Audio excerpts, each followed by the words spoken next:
আসসালামু আলাইকুম, সবাই কেমন আছেন?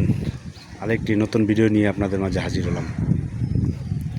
অনেকেই বলেন যে ছাদে কীভাবে ড্রাগন ফলের চাষ করা যায়। দেখেন, অনেকে আবার ড্রাগন ফল অনেকগুলি লাগান, গাছে ছাদে লাগান, কিন্তু ড্রামে লাগান, কিন্তু এগুলি ফলন হয় না। এই যে দেখেন কত সুন্দর ড্রাগন ফল হয়েছে, দেখছেন? এটা কিন্তু ছাদে দেখেন একটা ক্যারেটের মধ্যে মাটি দিয়া এই ড্রাগন ফলটা লাগানো হয়েছে। গাছটা একটা টায়ার বেঁধে দিছি অনেক ভিডিও দেখে, কিন্তু টায়ার কোনো কাজই হয় না। এই যে দেখেন, মাশাল্লাহ অনেক সুন্দর ড্রাগন ফল হয়েছে। এই যে আরেকটা বড় হইতেছে, এই যে আরো ফুল হইতেছে। দেখেন গাছটা কিন্তু খুব বেশি বড় না। অনেকে ভিডিওতে দেখছি যে ড্রাগন ফল গাছ অনেক বড় বড় হয়, অনেক হয়ে যায়, কিন্তু ফল হয় না।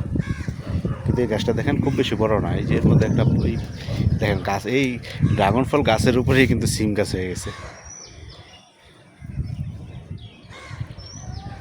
মাশাল্লাহ, আরো ফল হবে। এই যে দেখেন, এই যে ফুল হয়েছে, ফুল থেকে ফল হবে। এই যে অলরেডি যে দুইটা বড় হয়ে গেছে। এই যে এটা আর কয়েকদিন পরে খাওয়া যাবে।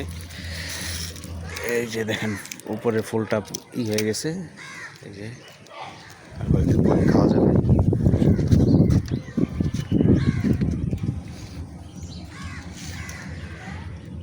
এই দিকটা এখনো ফুল হয় নাই, তবে হবে।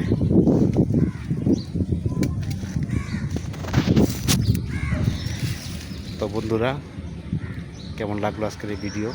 ভালো লাগলে অবশ্যই লাইক, কমেন্ট, শেয়ার দিবেন। আর প্রতিদিনই নতুন নতুন ভিডিও পেতে ফলো দিয়ে পাশে থাকবেন, নতুনদের সহযোগিতা করবেন।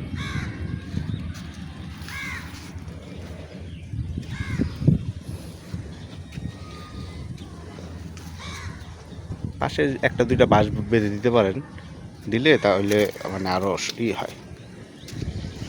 এটা কিন্তু খুব পরিচর্যা লাগে না, দেখেন পরিচর্যা ছাড়াই কিন্তু এমনিই কিন্তু এটা হয়ে যেতেছে।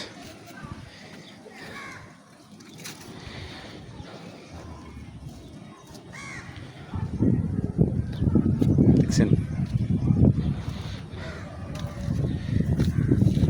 ছাদে কিন্তু আরও অনেক গাছ আছে। দেখেন গ্রামের মধ্যে লিচু হয় নাই, কিন্তু গ্রামের মধ্যে লিচু গাছ আছে।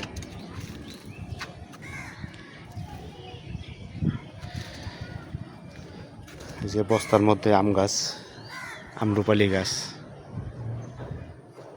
ঠিক আছে বন্ধুরা, ভালো থাকবেন। অবশ্যই লাইক, কমেন্ট, শেয়ার দিতে ভুলবেন না। আসসালামু আলাইকুম।